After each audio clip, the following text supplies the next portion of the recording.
몰간 목사님의 일화 중 한 토막입니다. 몰간 목사님이 인도네시아 수마트로 선교지에 부임하여 이제 선교를 시작합니다.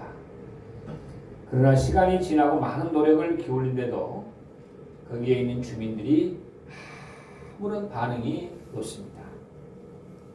그 반응이 보이질 않아요.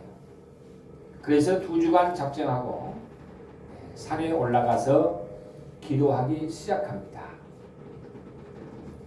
기도를 마치고 산에서 내려오는데 부인이 새파랗게 이제 질려 있었습니다. 사랑하는 딸이 풍토병인 열병으로 죽어가고 있었기 때문입니다. 그는 다시 딸을 위해서 기도하기 시작합니다. 하나님, 선교 사역을 위해 이곳에 왔는데 딸에게 풍토병에 걸렸습니다. 치료해 주시지 않으면 어떻게 내가 선교 사역을 이루겠습니까? 하면서 하나님께 열정을 다해서 기도합니다. 그런데 한밤중에 하나님의 음성이 몰간 목사님의 심령에 들렸습니다. 몰간아, 너는 죽어가는 내 딸 때문에 마음이 그렇게 아프냐? 근데 병들고 먹지 못해 죄로 죽어가는 전 세계 인류를 바라보는 아버지로서 내 마음이 얼마나 아프겠느냐? 몰간 목사님은 이 이야기를 듣고 깜짝 놀랐습니다. 그는 즉시 부인을 불러 이 사실을 이야기하고 자기는 아는 모든 민족을 놓고 하나님 앞에 간절히 이제 기도하기 시작합니다. 그때 어떤 상황이 일어나는가? 얼마나 기도했는지. 기도하다 보니 날이 밝아졌습니다. 그 순간 딸의 병이 생각났고 황급히 딸의 침상으로 달려갑니다. 거기에 가서 보니까 딸에게 있었던 열병은 사라져버리고 딸은 깊이 잠들어 있었습니다. 그들은 끌어엎드려 하나님께 감사 기도를 드렸다고 합니다. 마태복음 6장 33절을 보니까 그런즉 너희는 먼저 그의 나라와 그의 의를 구하라. 먼저 하나님과 하나님의 뜻을 생각하며 기도하고 행동하라는 말씀입니다. 근데 사실 우리가 신앙생활을 오래 해도 정말 하나님의 뜻이 무엇인지, 하나님의 뜻이 무엇인지, 하나님이 원하시는 것이 무엇인지 모를 때가 많습니다. 그래서 우리의 판단과 생각대로 아마 하나님은 이런 것을 원하실 거야. 아마 하나님은 이런 것을 선하게 여기실 거야 라고 생각할 때가 많습니다. 이스라엘 사람들도 마찬가지였습니다. 주전 700년경 남유다에서 살고 있었던 미가에게 하나님은 하나님이 선하게 여기시는 것, 하나님이 원하시는 것이 무엇인지를 말씀하십니다. 당시 북이스라엘만 아니라 남유다까지 우상을 섬기는 사람들이 많았습니다. 그런데 우상을 섬기는 하지만 하나님의 심판도 마음에 걸렸습니다. 하나님의 심판도 두려웠습니다. 그래서 오늘 본문에 6절로 7절을 보니까 이런 이야기를 합니다. 내가 무엇을 가지고, 여기 뭐라 그랬어요? 내가 무엇을 가지고 여호와 앞에 나아가며, 내가 무엇을 가지고 여호와 앞에 나아갈 것이냐? 높으신 하나님께 경배할까? 내가 번제물로 일련된 송아지를 가지고 그 앞에 나아갈까? 여호와께서 천천의 수양이나 만만의 강물 같은 기름을 기뻐하실까? 내 허물을 위하여 내 마다들을 내 영혼의 죄로 말미암아 내 몸의 열매를 드릴까? 자, 도대체 무엇을 해야 하나님이 기뻐하시고 나의 죄를 용서해 주실까? 고민에 빠진 모습입니다. 그런데 이들이 하는 말을 들어보세요. 철저하게 물질적입니다. 물질은 사람들이 제일 가치 있게 이제 여기는 것입니다. 그때나 지금이나 물질 앞에는 친구도 이웃도 없습니다. 형제 자매도 심지어 부부나 부모 자식도 없습니다. 물질을 얻을 수 있다면 친구, 이웃, 부모, 형제, 자매, 심지어 부모, 자식까지 포기할 수 있다고 합니다. 생각합니다. 물질이 주는 그 넉넉함이 이런 모든 것보다 이에서 이외에 있다고 생각을 합니다. 그런데 그런 생각이 하나님께 이제 미칩니다. 그래서 오늘 본문 6절과 7절에 같은 이야기를 하는 겁니다. 그러나 하나님은 그것이 아니라고 하십니다.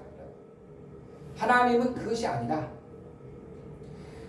그런 것은 하나님이 보시기에 선하고 아름다운 것이 아니라고 하는 거예요. 그러면 하나님이 원하시고 하나님이 선하게 여기는 것은 무엇일까?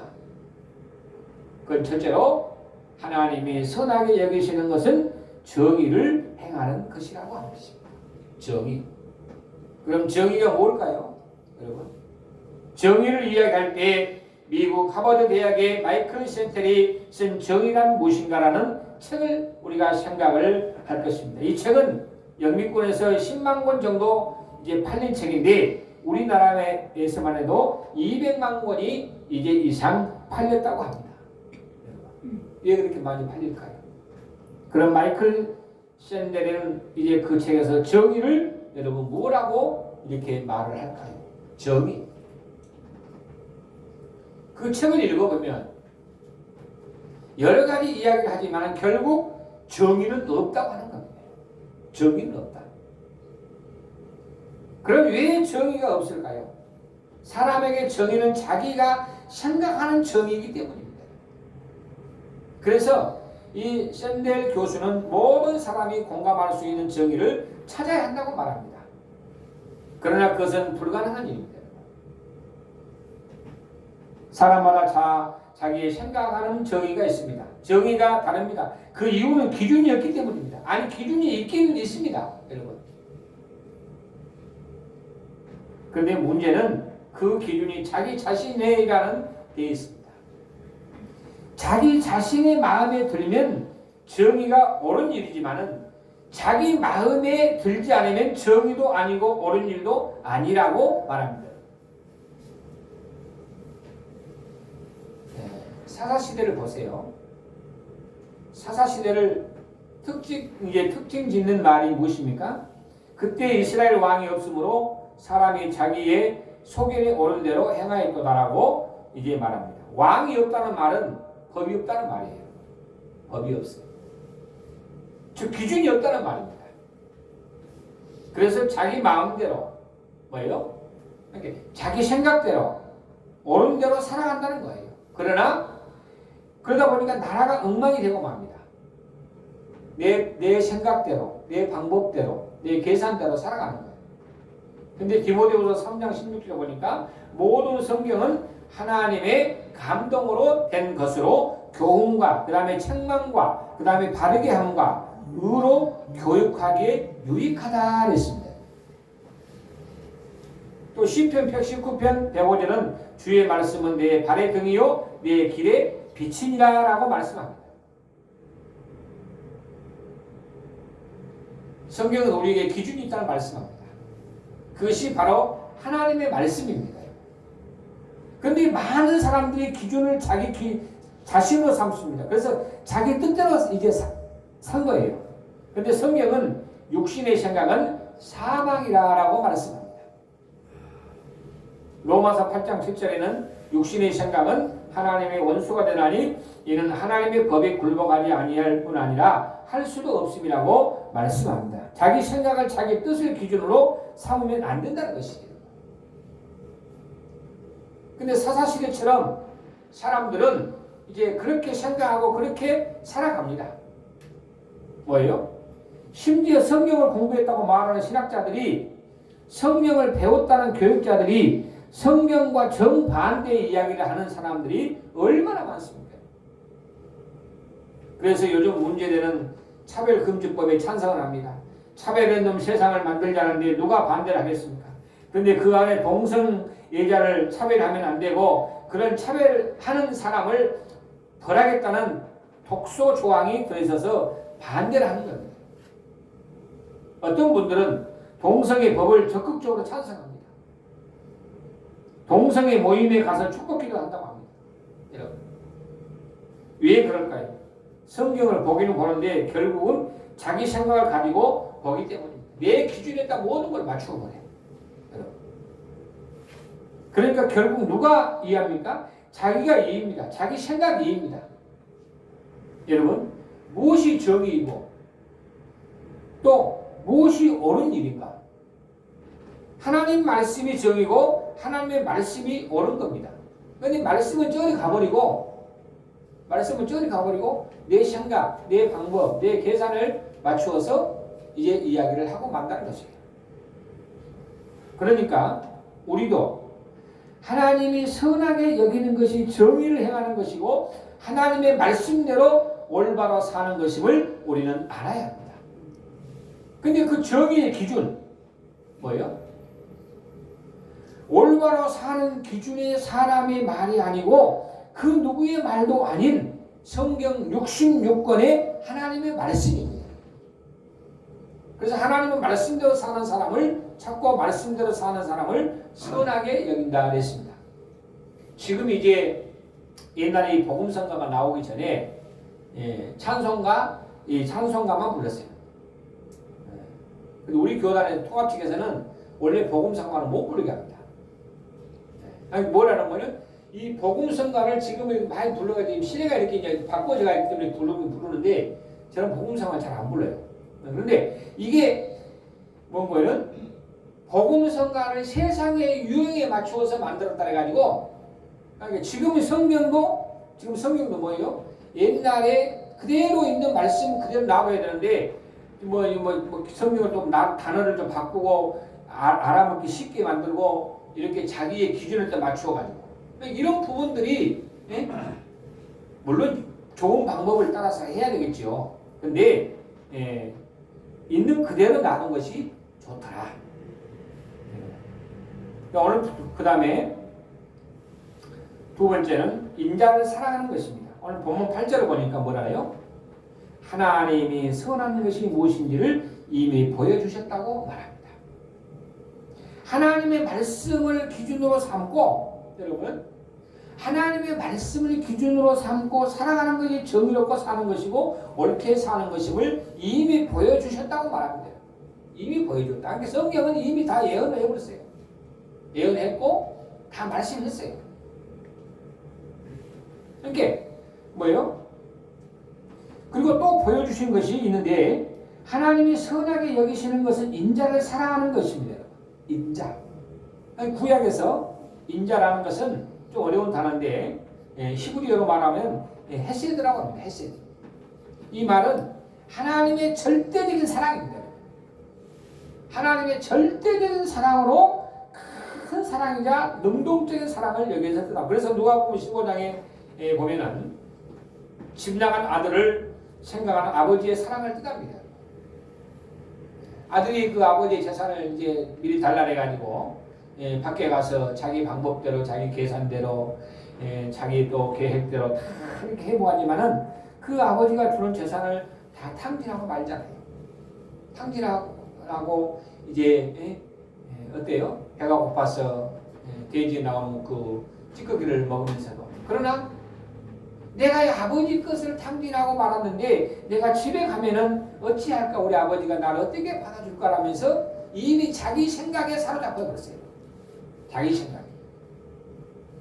그러니까 아버지의 마음은 그건 아니고 네가 내 재산을 갖고 가서 많이 탕진했어도 내가 항상 문을 열어놓고 너를 기다리고 있다. 그러니까 아버지 생각과 아들의 생각은 정반대하거든요.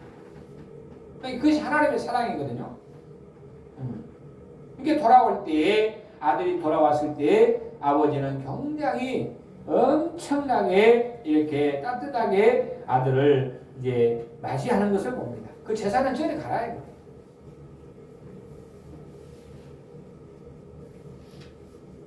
사랑하는 성도 여러분,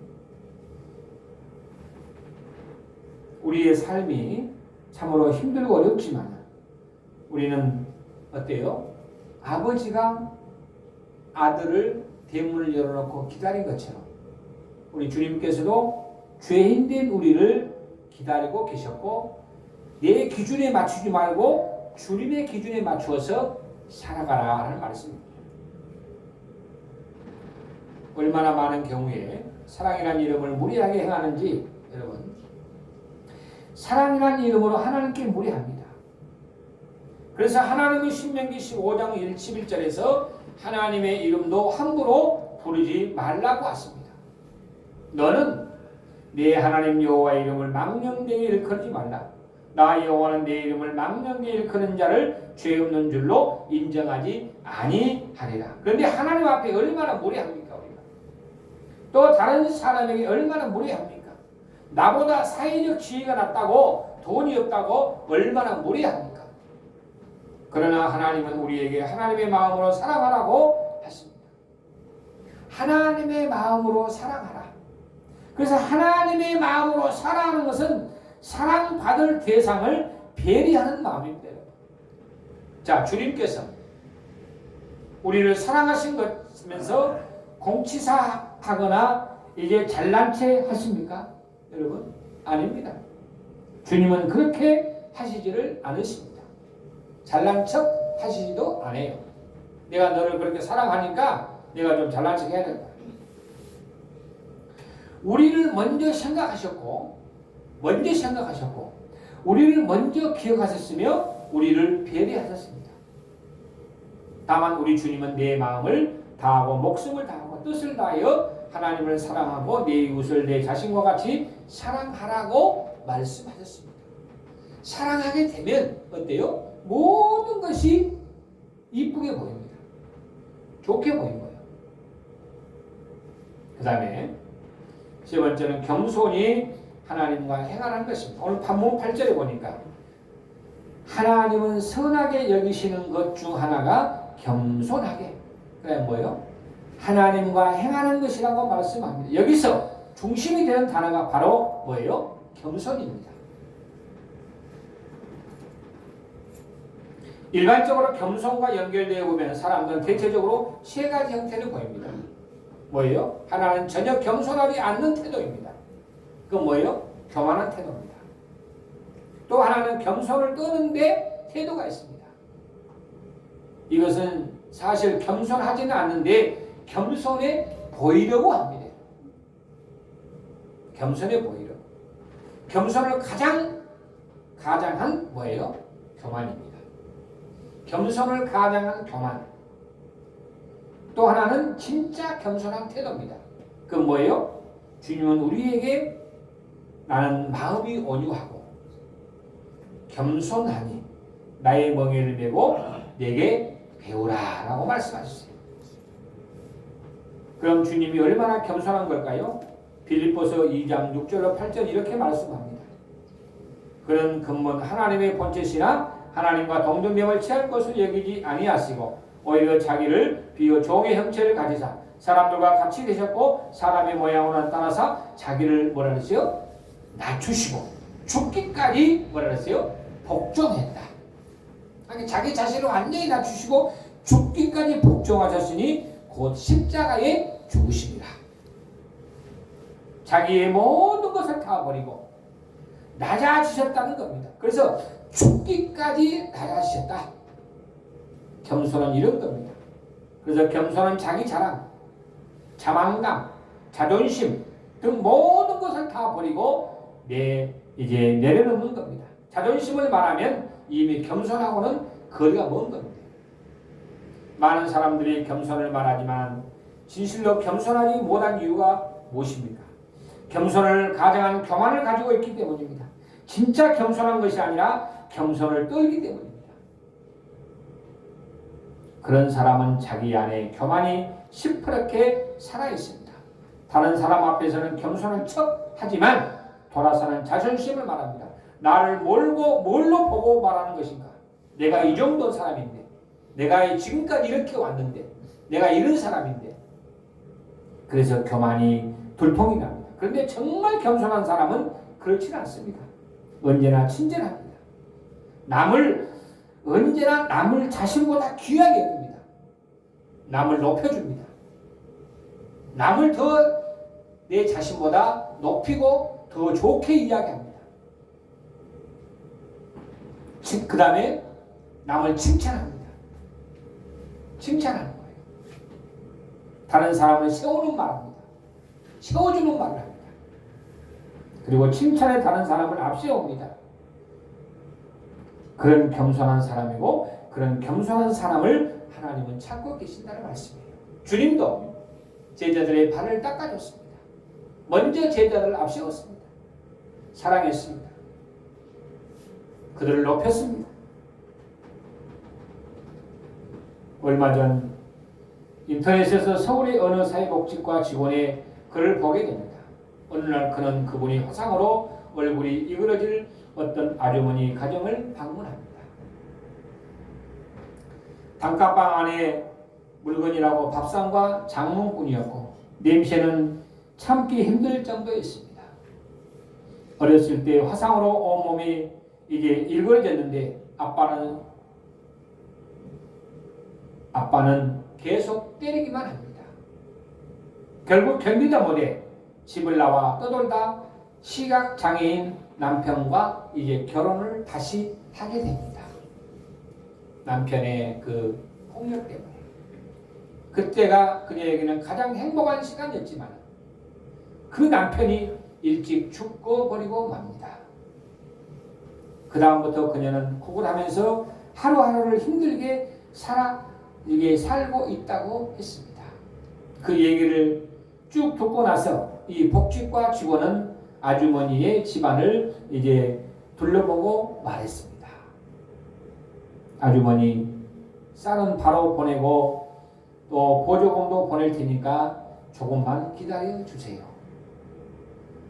그리고 일어서라고 이제 하는데 아주머니가 장롱에서 뭔가를 꺼내 주었습니다. 묵직한 검은 비닐봉지였는데 풀어보니까 100원짜리 동전이 가득 들어 있었습니다. 촌지는 아닐 텐데 무엇일까 하고 어리둥절해 있는데 그분이 말합니다.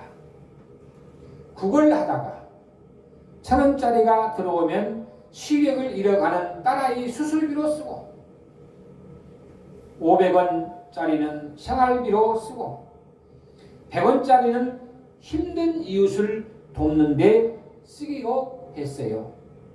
많은 액수는 아니지만 어려운 분들을 위해서 써주세요. 안 받겠다고 하는데 꼭 가져가라고 해서 그것을 받아들고 집에 돌아와 그 동전을 세어보았더니 모두 1,006개의 동전이 들어있었는데 돈을 세면서 손이 다 더러워졌습니다. 그러나 그분은 그 거룩한 더러움을 씻지 못하고 그 밤을 울면서 보냈다고 합니다. 아마도 자신도 힘들지만 또 다른 어려운 사람을 생각하는 이 마음을 하나님은 진실로 선하다고 하실 것입니다. 우리의 자세도 이와 같아야 합니다. 힘들고 어려운 세대를 살지만 하나님이 선하게 여기시는 것이 무엇인지 생각하며 살아야 합니다. 그것이 성도의 삶의 자세입니다. 기도하겠습니다.